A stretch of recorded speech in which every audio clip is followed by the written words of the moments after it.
Good afternoon.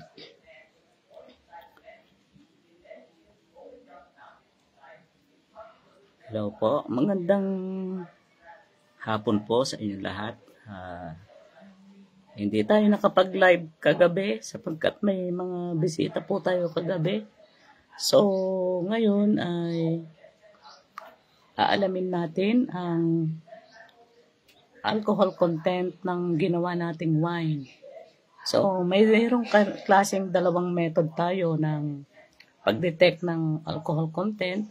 Una, ito yung binometer. At ikalawa yung ating hydrometer. So, wait lang.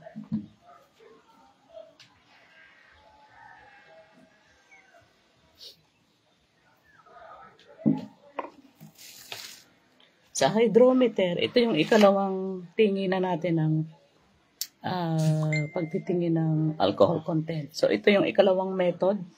I-spin mo lang siya. So, kukuhanin mo yung preliminary at saka yung final gravity. So, pag nakuha mo yung preliminary at final gravity ng isang alak, ng ginawa mong alak, ay makukuha mo doon yung alcohol content. So, ang ipapakita ko sa inyo ngayon, yung mas mabilis, ito yung tinatawag na binometer. Ang binometer natin ay mayroon siyang sukat na makikita mo siya dito. So, mayroon siyang gauge, So, nakalagay dito ay 0, 5, 10, 15, 20, 25. So, dun mo, kung saan titigil yung tinignan mong, inalam mong alcohol content, ay dun siya titigil, So, halimbawa, 10 sa 10 siya tumigil, di malalaman natin siya na ito ay 10% alcohol. So, yun, 10% alcohol. So, ngayon, tetest natin yung ginawa kong coffee wine. Tapos na ang kanyang fermentation. So, yung coffee wine, ito po siya. So, ito, tatanggalin natin ito kasi hindi na siya bumubula. Pag hindi na siya bumula, ibig sabihin, tapos na ang kanyang fermentation. So, wala na siyang bula. Ito po yung lock. So, dito makikita. Pag ito'y bumula, ibig sabihin, hindi pa tapos ang kanyang fermentation. So, ito yung coffee wine natin, na-ferment na siya.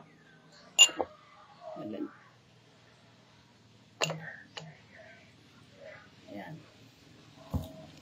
So, kumuha tayo ng sample.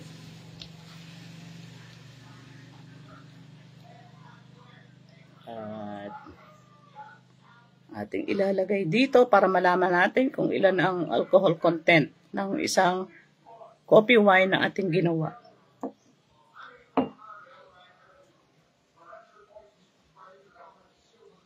Tail lang natin. Pag may pumatak sa ilalim, mapapansin nyo dito may papatak siya.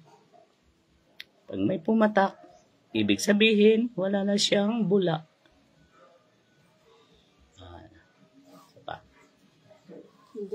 Ayan. Malalaman natin ngayon, pagkatapos na pumatak, ay atin siyang itataob para malaman natin kung saan siya titigil. Yun po yung magiging alcohol content ng ating ginawang coffee wine. So, yan.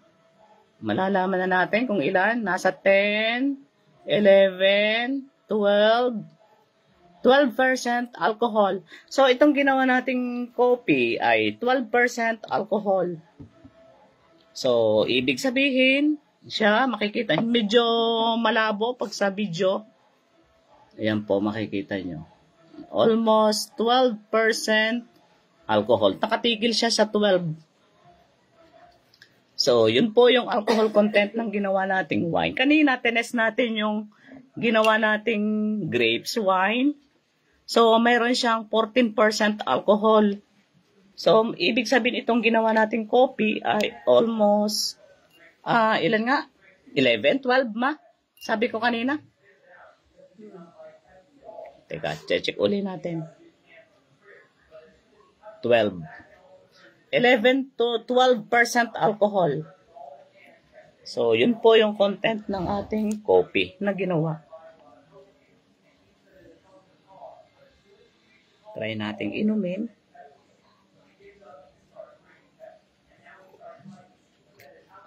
Sarap. Ma, tikman mo. Sarap. Mapait. Mapait na matapang ang kanyang alcohol. 12%. Mati ka sa mantingnan kung paano umano. Halika, tuturuan kita. So, titingnan mo muna siya kung may bula. Ilalagay mo siya dito. Uulitin po natin ang pagtingin para maturuan. Ano? Yan. Papatak na siya dito sa ilalim. Pagka nawala na yung bula, ibabaliktad natin yan. Wala na siyang bula. So, pag wala ng bula, ibabaliktad natin uli. Pag ganun. Hihintayin natin kung saan titigil yung para malaman natin kung ilan ang alcohol content. So, saan titigil? Yan. Lumalakad na siya. 10, 11, 12. Almost nasa 12% siya. So, yun. 12% alcohol itong ating ginawang coffee. Kanina, tinest ko na yung aming ubas na ginawa. Almost 14%. Mas matapang pala yung ginawa kong ubas kaysa dito sa coffee. Itra-try natin maya-maya yung yung 50% banana o kaya yung banana. Check natin kung ilang percentage ng alcohol. So wait lang, kukunin natin yung banana. Yan, kukunin natin yung banana.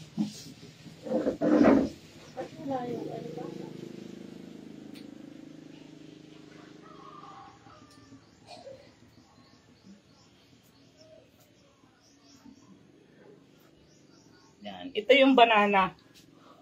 So, yan, banana.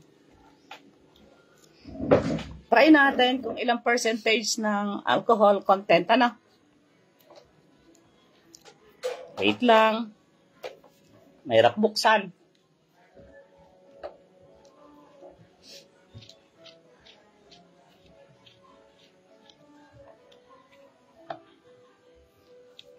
Titingnan natin yung banana. So, ito yung banana. Tingnan natin ang percentage ng alcohol. Kung sinong mas matapang, kung yung coffee o yung banana. Hintayin muna natin pumatak. Okay, wala nang bula.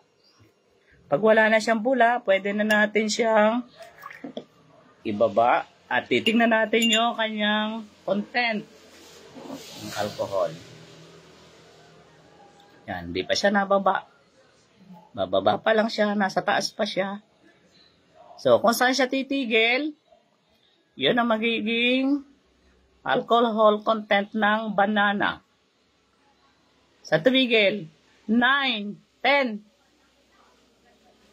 9%.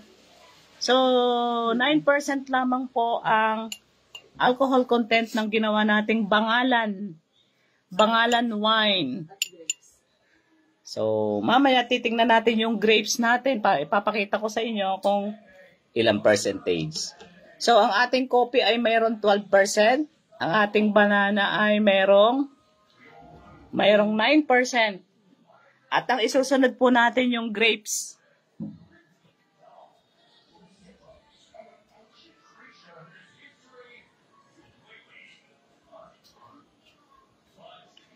Ito yung grapes. Yan.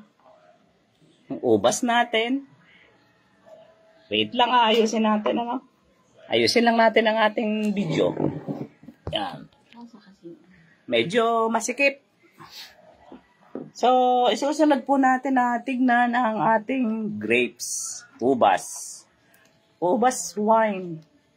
So, itong ubas wine ay ginawa ko noong December 25, 2024.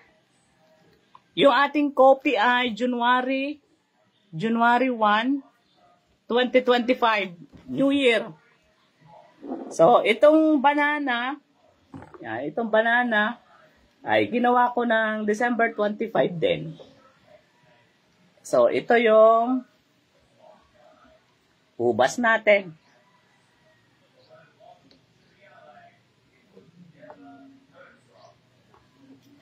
Yan, ang ubas natin. Susukatin na natin kung ilan ang alcohol content.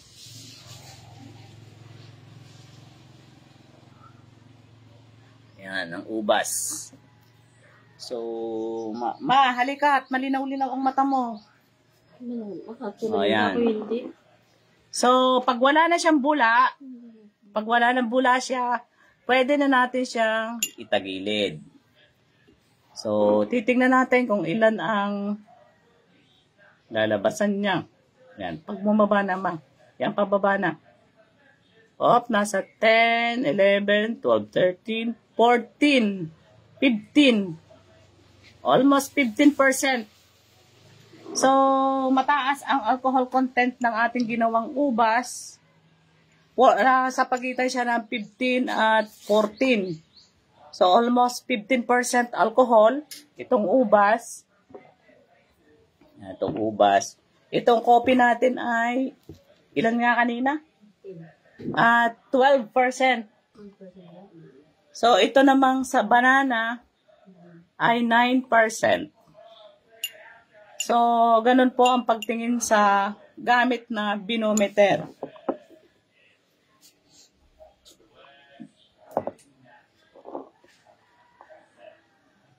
So, maraming salamat po. Bye-bye po. Ganun po yung pagtingin.